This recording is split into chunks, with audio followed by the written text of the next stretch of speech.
सुन भावुक है पूर्व मुख्यमंत्री हरीश रावत, उन पर बना यह 8वां गाना। हरीश जोशी ने गाया गीत।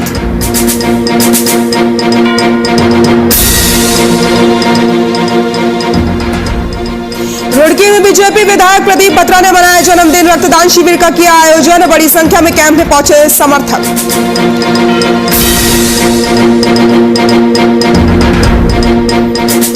मसूरी में जिलाधिकारी एसएसपी ने किया निरीक्षण। मास्क नहीं लगाने पर कटेगा चालान। कोरोना की तीसरी लहर को लेकर दिए निर्देश।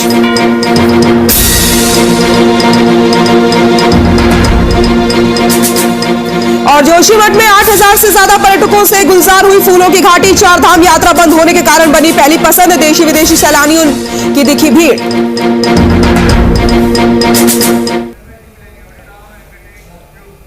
नमस्कार, बुलेटिन में आप सभी का स्वागत है। मैं हूं आपके साथ सृष्टि शुक्ला। रुक करते हैं खबरों का। उत्तराखंड के पूर्व मुख्यमंत्री हरीश रावत को आपने भावुक होते हुए शायद ही कभी देखा होगा, लेकिन आज वो अपने ऊपर बनाए गए एक गाने को सुनकर इतने भावुक हो गए कि फूट फूट कर रोने लगे। उनके ऊपर ये 8वां गाना बनाया गया है।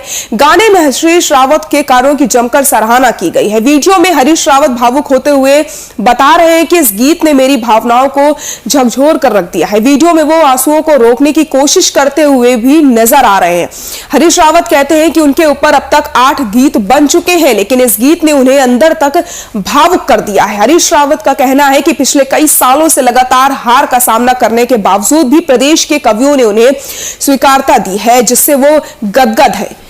इससे उनमें ऊर्जा भरती है। और आपको बताते चले कि 60 विधानसभा के रहने वाले हरीश जोशी ने यह गीत गाया है। गाँव गाँव हरिदा तुम्हारा नाव, घर घरे गाँव गाँव हरिदा तुम्हारो नाव, घर घरे गाँव गाँव हरिदा तुम्हारो नाव।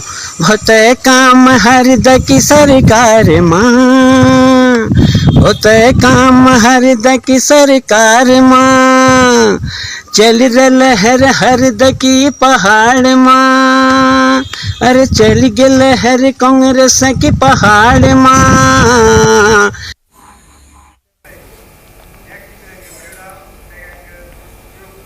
उत्तराखंड सरकार की कैबिनेट मंत्री रेखा आर्या ने सोमेश्वर के दौलाघाट क्षेत्र में आज हजारों कार्यकर्ताओं के साथ विशाल पैदल मार्च निकाला है।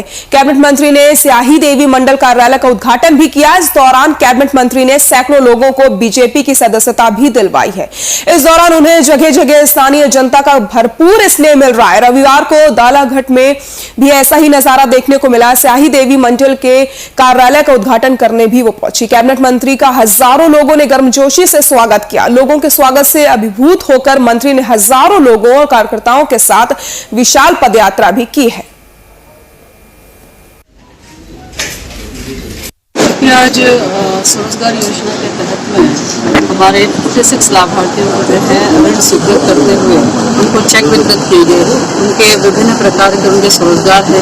कोई अपनी दुकान स्टार्ट करना चाहता है, कोई कुक्कुट पालन करना चाहता है, कोई घोड़े खरीदना चाहता है, कोई ब्यूटी पार्लर खोलना चाह रहा है। तो विभिन्न प्रकार के आयामों को लेकर जो है आज ऋण स्वीकृत किए गए हैं और लगभग 1 करोड़ की धनराशि जो है इन 56 लाभार्थियों में जो है वो वितरित की गई है।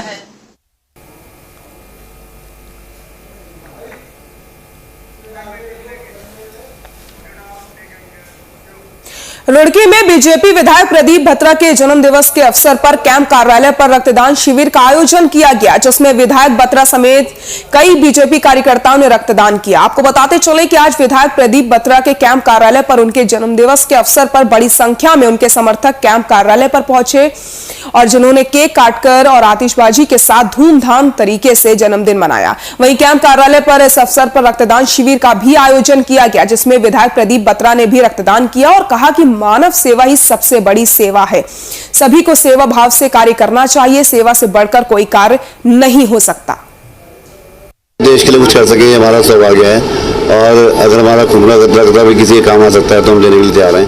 हमें जनता ने प्यार दिया, प्रेम दिया और जनप्रतिनिधि है तो हमारा फर्ज बनता है कि हम लोग सेवा करें। आज डेंगू से, मलेरिया से लोग परेशान है, खून की जरूरत है लोगों को, तो वाइट ब्लड सेल, प्लेटलेट्स जिसको भी चाहिए उसको ब्लड मिले। आज हमने कैंप का आयोजन यहाँ पर किया है, तो लगभग 100-150 यूनिट हम लोग ब्लड डोनेट करेंगे और देश के प्रति समर्पित रहेंगे और हमेशा सेवा कार्य में आगे रहेंगे।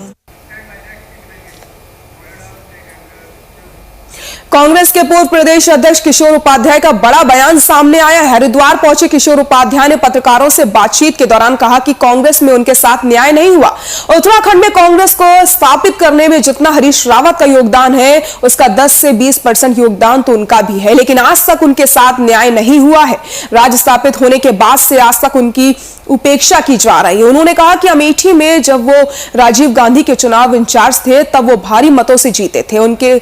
उसके बाद राजीव गांधी ने उन्हें वहीं से चुनाव लड़ने का आग्रह भी किया था। उन्होंने उनके आग्रह का आदर करते हुए पहाड़ क्षेत्र का विकास करना उचित समझा, लेकिन कांग्रेस ने उत्तराखंड में उनके साथ न्याय नहीं किया। 2002 में कांग्रेस सरकार में उन्हें मंत्री होना चाहिए था, वह लाभ उन्हें नहीं मिला। पहले ही संगठन में बड़ा पद मिल जाना चाहिए था, वो भी नहीं मिला, और यहां तक कि राज्यसभा जाने तक भी उनके साथ भेदभाव किया गया है।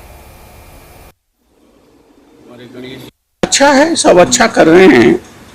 हरीश रावत जी हमारे वरिष्ठ नेता हैं। यहाँ कांग्रेस को स्थापित करने में अगर हरीश रावत जी का सर्वाधिक योगदान है तो किशोर उपाध्याय का भी 10-20% योगदान है, और ये सभी स्वीकार भी करते हैं।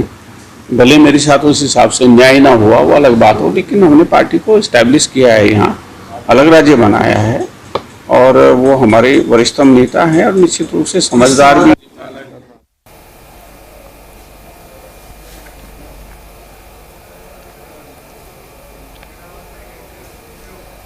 हल्द्वानी के मानपुर पश्चिम इलाके में बिजली कटौती और पोल शिफ्ट करने को लेकर बिजली विभाग के अधिकारियों से नाराज होकर स्थानीय जनता के साथ कैबिनेट मंत्री बंशीधर भगत धरने पर बैठे थे। अब वो इस पर कैबिनेट मंत्री सफाई देते नजर आ रहे हैं। उनका यह कहना है कि मौके पर जनता के साथ बैठने को धरने का नाम दिया जा रहा है और ये गलत है। उन्होंने ये भी कहा कि खड़े खड़े मेरे पैरों में दर्द हो गया था, इसलिए मैं वो जमीन पर बैठ गया था।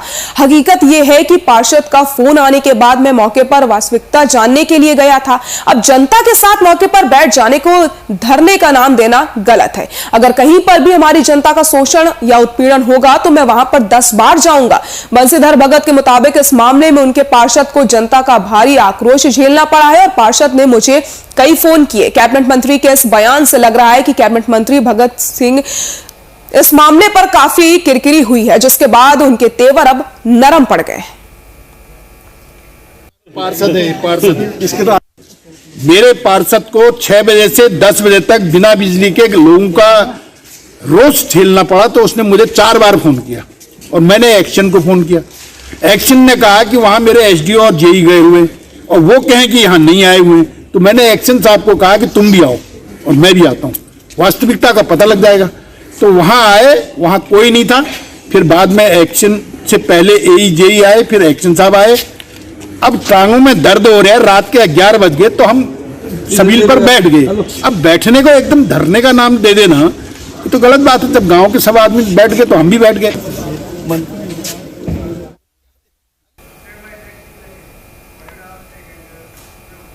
सेवा दल के केंद्रीय अध्यक्ष रमेश जोशी ने प्रेस वार्ता की। इस दौरान आचार्य महामंडलेश्वर दक्षिण कालीपीठ के कैलाशानंद महाराज पर आरोप लगाए। साथ ही साथ उन्होंने कहा कि तजेंद्रजीत कौर को न्याय दिलाने के लिए उनका सेवा दल हमेशा उनके साथ रहेगा। जिस तरह से कुछ बड़े संतों द्वारा वनों की भूमि को अवैध रूप से कब्जा किया जा रहा है, आने वाले समय में तजेंद्रजीत कौर को न्याय दिलाने के लिए प्रदेश के मुख्यमंत्री पुष्कर सिंह धामी के आवास के बाहर प्रदर्शन भी किया जाएगा। स्वराज सेवा दल महिलाओं के न्याय के लिए हमेशा आगे बढ़ता रहेगा। कि सारे में 4 स्टेटों के सीएमओ को खरीद सकता हूं, ये उनका भ्रम था।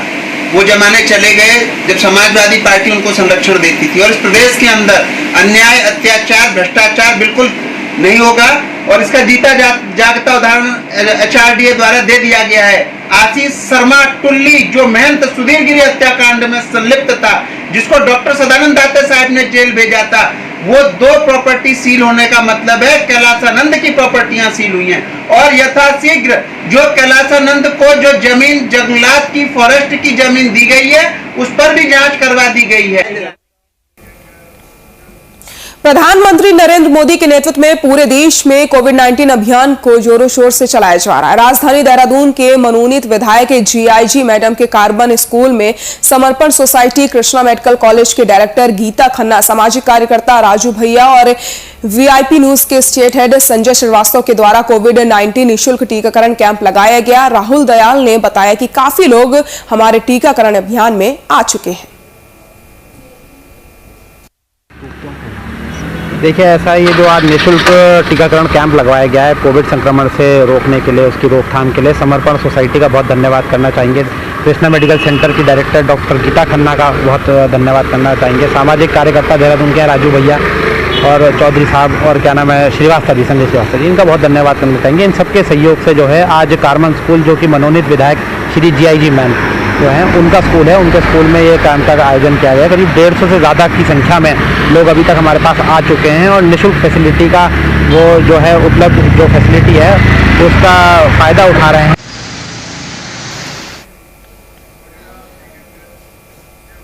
आज विकासखंड भादराबाद के सभागार में ग्राम विकास अधिकारी एसोसिएशन उत्तराखंड की एक बैठक का आयोजन किया गया। बैठक में एसोसिएशन के प्रांतीय अध्यक्ष अनुज चौहान, प्रांतीय महामंत्री KS सामंत और प्रांतीय संरक्षक जयेंद्र भारद्वाज के साथ समस्त उत्तराखंड के सदस्य और पदाधिकारियों ने शिरकत की। प्रांतीय प्रवक्ता विनोद प्रसाद मिश्रा ने जानकारी देते हुए बताया कि ग्राम विकास अधिकारी एसोसिएशन उत्तराखंड की बैठक में आज एसोसिएशन के चुनाव को लेकर चर्चा करके विचार विमर्श किया गया। प्रांतीय अध्यक्ष अनुज चौहान ने कहा कि एसोसिएशन के एक परिवार की तरह है और इस परिवार को संगठित रखने के लिए आपसी समन्वय बहुत जरूरी है। उन्होंने आगे ये भी कहा कि किसी प्रकार का कोई आपसी मतभेद ना हो, इसलिए आज सब एक छत के नीचे बैठकर अपने विचार साझा कर रहे हैं। इसी के साथ प्रांतीय महामंत्री KS सामंत ने कहा कि संगठन की एकता ही संगठन को मजबूत बनाती है।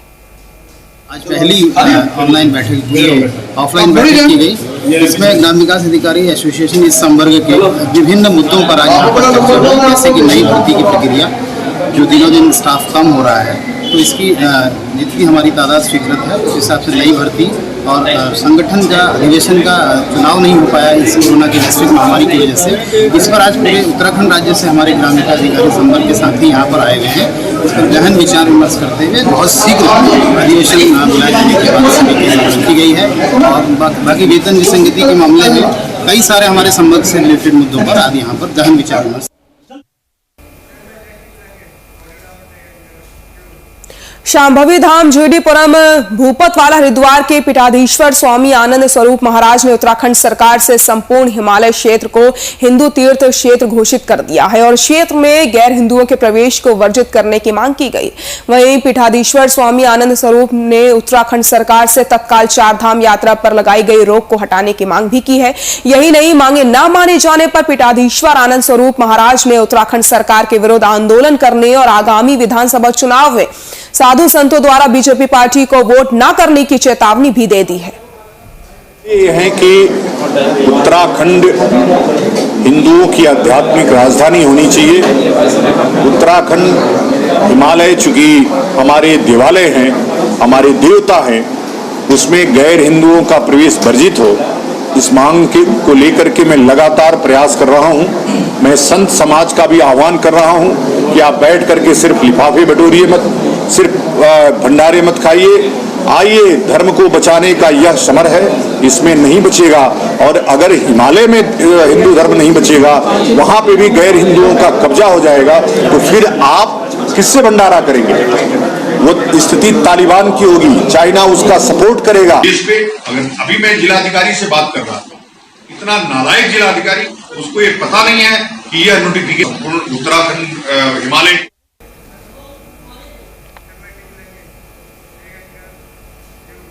गणेश चतुर्थी लगते ही धर्मनगरी में घर घर में धूमधाम से भगवान गणपति की स्थापना हुई। शहर से लेकर गांव में भगवान की प्रतिमा की स्थापना के साथ ही पूजा अर्चना की गई। अब अगले 10 दिनों में घर घर गणपति भगवान को पूजा जाएगा। देर रात से ही लोगों ने अपने घर पर बप्पा को लाने की तैयारियां शुरू कर दी हैं। शुभ मुहूर्त लगते ही पूजा अर्चना के साथ ही भगवान की स्थापना की गई है।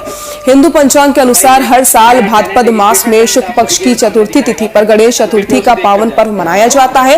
इस पर्व को बड़े ही धूमधाम से मनाया जाता है। इसी दिन से 10 दिनों तक चलने वाले गणेश महोत्सव की शुरुआत हो जाती है। गणेश चतुर्थी के दिन लोग घरों में गणपति की प्रतिमा की स्थापना करते हैं। वहीं आयोजक कलीलाल शर्मा ने बताया कि उन्होंने 3 दिन तक घर में गणपति को विराजमान किया है। कुछ लोग अनंत चतुर्दशी के दिन गणपति को विदाई देकर उनकी प्रतिमा का विसर्जन करते हैं। धार्मिक मान्यताओं के अनुसार भगवान गणेश की कृपा से सभी मनोकामनाएं पूरी हो जाती हैं और जीवन आनंदमय हो जाता है।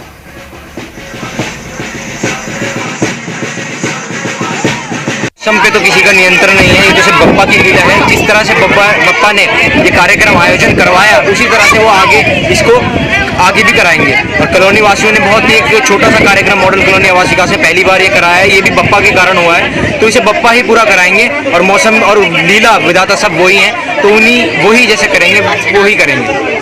कि बप्पा की लीला है, पर हमने जिस प्रकार से आप देख सकते हैं कि हमारी जो सीलिंग है, जो टेंट है, उस पर हमने वाटरप्रूफ टेंट कराया है, जिससे बप्पा को कोई दिक्कत ना हो। आप सभी को बताइए कि क्या वजह।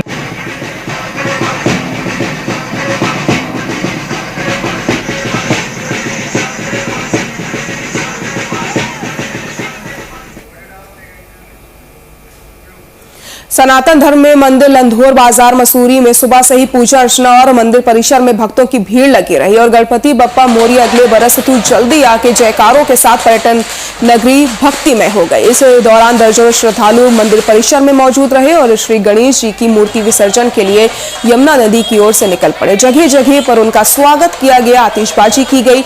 इस अवसर पर सुरेश गोयल ने बताया कि विगत 2 वर्षों से श्री गणेश जी की विसर्जन यात्रा नहीं हो पा रही थी। इस साल कोरोना की कमी के चलते और गाइडलाइंस का पूरा पालन करते हुए गणेश महोत्सव विसर्जन यात्रा निकाली गई है, जिसमें दर्जनों लोग शामिल रहे। हमने ये प्रोग्राम 10 तारीख को सनातन धर्म मंदिर में स्थापना करी थी और जिसका आप देख ही रहे हैं कि ये जो भक्त इतनी जश्न से जा रहे हैं, इन्होंने बहुत खुशी का आनंद उठाते हुए स्थापना करी और आज हम इसकी स्थापना के लिए विसर्जन के लिए जमुना पुल जा रहे हैं और भक्तों में बहुत खुशी है, उत्साह है बहुत।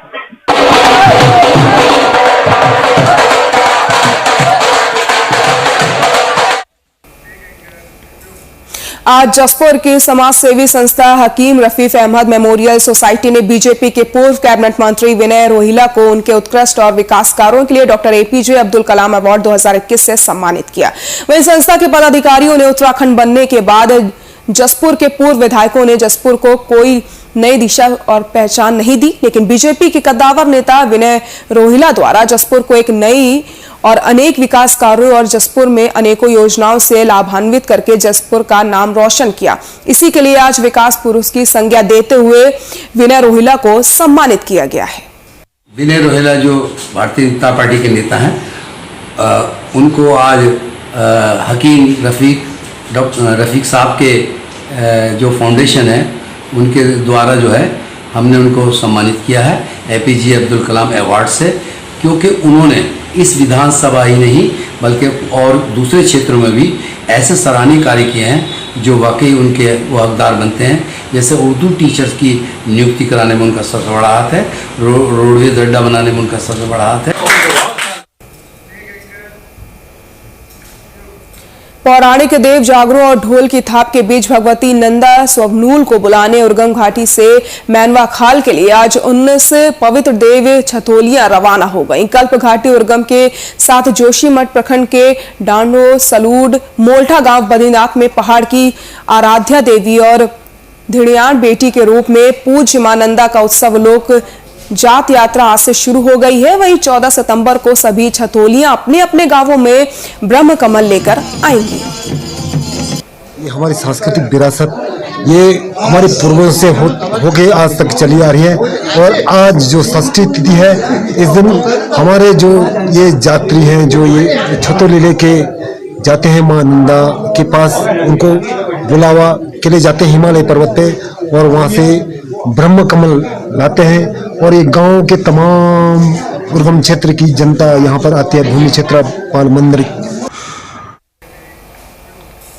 समुद्र तल से करीब 3640 फीट की ऊंचाई पर पुष्पावती नदी के किनारे स्थित अपने दुर्लभ जैव विविधता के लिए प्रसिद्ध विश्व प्रकृति धरोहर स्थल फूलों की घाटी प्रकृति प्रेमी पर्यटकों से गुलजार हो चुकी है। करीब 8000 सैलानी फूलों की घाटी पहुंचे। इसे दीदार करने में 5 विदेशी सैलानी भी शामिल हैं। IMA एकेडमी के 80 सदस्यीय प्रकृति पर्यटन दल भी जोशीमठ से आज फूलों की घाटी नेशनल पार्क के लिए रवाना हुआ। 4 धाम यात्रा बंद होने के बाद देशी विदेशी पर्यटकों की अब पहली पसंद फूलों की घाटी बन गया है।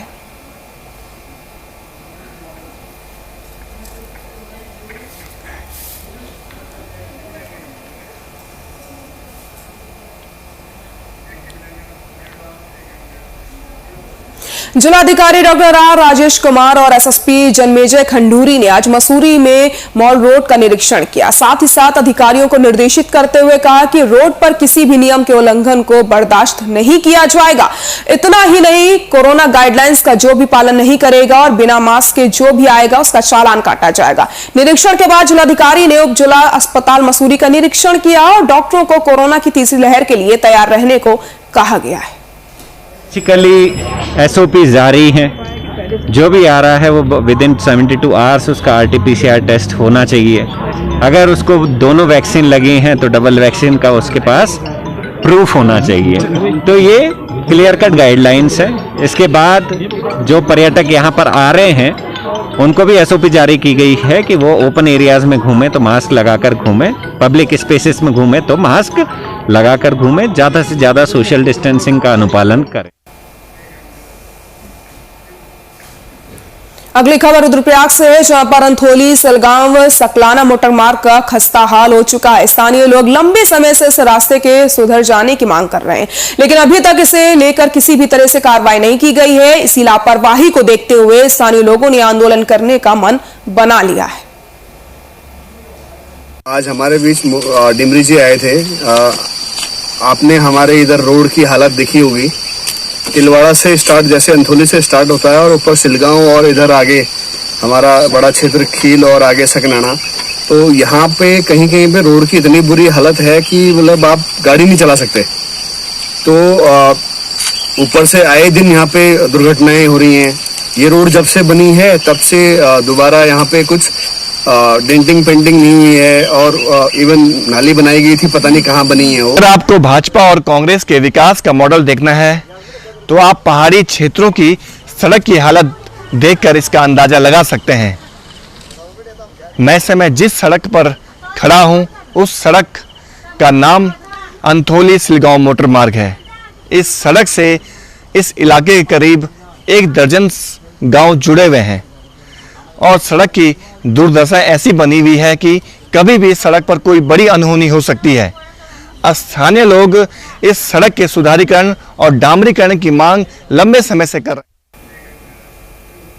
डोईवाला तहसील के जीवनवाला गांव में पिछले 15 दिनों से लापता रिटायर्ड शिक्षक सुभाष शर्मा का पता नहीं चलने पर गांव के लोगों ने पीड़ित परिवार के साथ डोईवाला कोतवाली में पहुंचकर प्रदर्शन किया और कोतवाल में सुभाष शर्मा का पता लगाकर उन्हें खोज कर लाने की मांग की, लेकिन पुलिस आज तक लापता शिक्षक का पता नहीं लगा पाई है, जिससे नाराज गांव के लोगों ने सुभाष चंद्र शर्मा के परिजनों के साथ डोईवाला कोतवाली में प्रदर्शन करके लापता शिक्षक को खोजने की मांग की। कोतवाली पहुंचकर ग्राम प्रधान और दर्जनों ग्रामीणों ने पुलिस पर ढिलाई का आरोप लगाया और कहा कि जब संदिग्ध आरोपी के बारे में पुलिस जानती है तो फिर क्यों नहीं मामले का खुलासा किया जा रहा और लापता शिक्षक को खोजा जा रहा है। खुला कुंडा खोलते भी हमने देख लिया, जब उन्होंने कुंडा खोला बीजे का दरवाजे का कुंडा खोलते भी देख लिया, जाते देख लिए। और उससे पहले 3 आदमी वहाँ बैठे हुए थे, 3 बजे से बैठे हुए थे आदमी, और वो सब निकले वहाँ से बाहर। हम मेरे देवर जी नहीं निकले बाहर वहाँ से। आज साहिब विजय को कहा, वो कह रहा कि 4 दिन से मैं मुझे गुरुजी में लेनी, और जिस दिन मैं काम करा वो दिन 3 दिन हमारे घर आया 3 टाइम। सुभाष चंद्र शर्मा जी जो है वो 38 तारीख को यहाँ से घर से बना चले गए थे, जिसके बारे में थाने पर जो है गुमशुदगी दर्ज की गई थी। आज हमने उसको जो है 365 में उसको अल्टर कर दिया है और क्योंकि अभी तक बरामदगी नहीं हुई है तो थोड़ा घर वालों में थोड़ा सी नाराजगी थी, तो वो अपनी बात करने के लिए थाने पर आए थे, जिनको हमने सूचना दिया कि हम 3 दिन में कम से कम 3 दिन हमें और दे दी थी और हमारे पास कुछ एविडेंस ऐसी आई है कि हम 3 दिन में उनकी घटना को खोल देंगे। इसको खबर रुड़की से है, जहां पर मिलाप नगर में गरीब परिवार पर मुसीबतों का पहाड़ इस कदर कहर बनकर बरपा है कि सिर छुपाने का आशियाना तक छिन गया है। दरअसल मिलाप नगर निवासी एक महिला अपने पति और 2 बच्चों के साथ कच्चे मकान में अपना जीवन यापन कर रही थी। अक्सर बरसात के दिनों में उसके मकान में पानी भर जाता था। अभी कुछ समय पहले परिवार के मुखिया का निधन हो गया, तब महिला के परिजन उसको दोनों बच्चों के साथ लेकर चले गए। कुछ दिन अपने मायके में रहने के बाद जब महिला अपने दोनों बच्चों को लेकर वापस लौटी तो कच्चा मकान बरसात के कारण गिर चुका था। हिम्मत जुटाकर महिला ने बच्चों के साथ टूटे मकान की सफाई करना शुरू कर दिया तो मकान की दीवार एक बच्चे पर गिर गई, जिससे बच्चा गंभीर रूप से घायल हो गया, जिसे पड़ोसियों की मदद से अस्पताल में भर्ती करवाया गया, जहां इलाज के लिए बड़ी रकम का बोझ उसके सिर पर आकर खड़ा हो गया। पीड़ित महिला ने बताया कि बरसात के दिनों में अक्सर उनके मकान में पानी भर जाता था, जिसको लेकर प्रधान और अन्य जनप्रतिनिधियों के कई बार चक्कर लगाए गए लेकिन कोई सुनवाई नहीं हुई। महिला ने बताया कि पानी भरने के कारण उनका मकान ढह गया है और साफ सफाई करने के दौरान मकान की दीवार उसके बच्चे पर गिर गई। पीड़ित महिला मदद के लिए आस लगाकर बैठी हुई है। ये है कि अभी हमारे घर में पानी भर रहा है 3-4 साल से और हमें कोई सहायता भी नहीं मिल रही है। यशपाल प्रधान है जो, उन्होंने कोई सहायता नहीं की हमारी। मेरे हस्बैंड कितनी बार गए, फिर होली को मेरे हस्बैंड की डेथ हो गई, तो डेथ होने के बाद हमारे घर की स्थिति नहीं थी कि हम वहाँ रह पाए। मेरी फैमिली मेरे को आकर ले गई। ये मामला ये है कि ये छोटे छोटे बच्चे हैं, इनके घर में बरसात के दिनों में हमेशा मतलब कई सालों से 3-3, 4-4 फुट पानी भरता है। हम लोग भी कह के परेशान है, सब पड़ोसियों ने बहुत कह लिया जिसे कहना था, पर अब तक कुछ आसरा मतलब मिला नहीं इन लोगों को। अब होली वाले दिन ही मतलब घर में 4 जने थे, इनके मम्मी पापा और ये 2 भाई, तो अब होली वाले दिन इनके पापा का भी स्वर्गवास हो गया, करने वाले वही थे घर में। तो अब क्या ना, इनके पास कुछ भी समाधान नहीं। अब बरसात के दिनों में से पानी भरने की समस्या थी, फिर भी ये लोग यहीं पे गुजर बसर कर रहे थे जैसे कैसे। कोटद्वार में एक बड़ा हादसा होने से टल गया है, जहां उत्तराखंड परिवहन निगम की रोडवेज बस बैक करते हुए कोटद्वार डिपो के पास एक दुकान के अंदर घुस गई। इस दौरान किसी के जख्मी होने की खबर सामने नहीं आ रही है। घटना सुबह 6:30 बजे की है। वहीं दुकानदार का भारी नुकसान हो गया है। मैं दुकान पे होता तो मेरी भी जान गई थी, जिस हिसाब से बच चुका है। वो कह रही जितने तो आते उन्होंने देखा तो आए रोडवेज वाले, वो बस के शीशे टूट गया। उन्हें बस के शीशे की चिंता थी, ना कि मेरी जान माल की और मेरी दुकान की चिंता थी उन्हें। फिर चौकी वाले में बुलाए, वहाँ पे रोडवेज वाले बैठे थे, भाई आपको जितना नुकसान हो आप लिखित रूप में दीजिए, हम आपको भरपूर ले। मैंने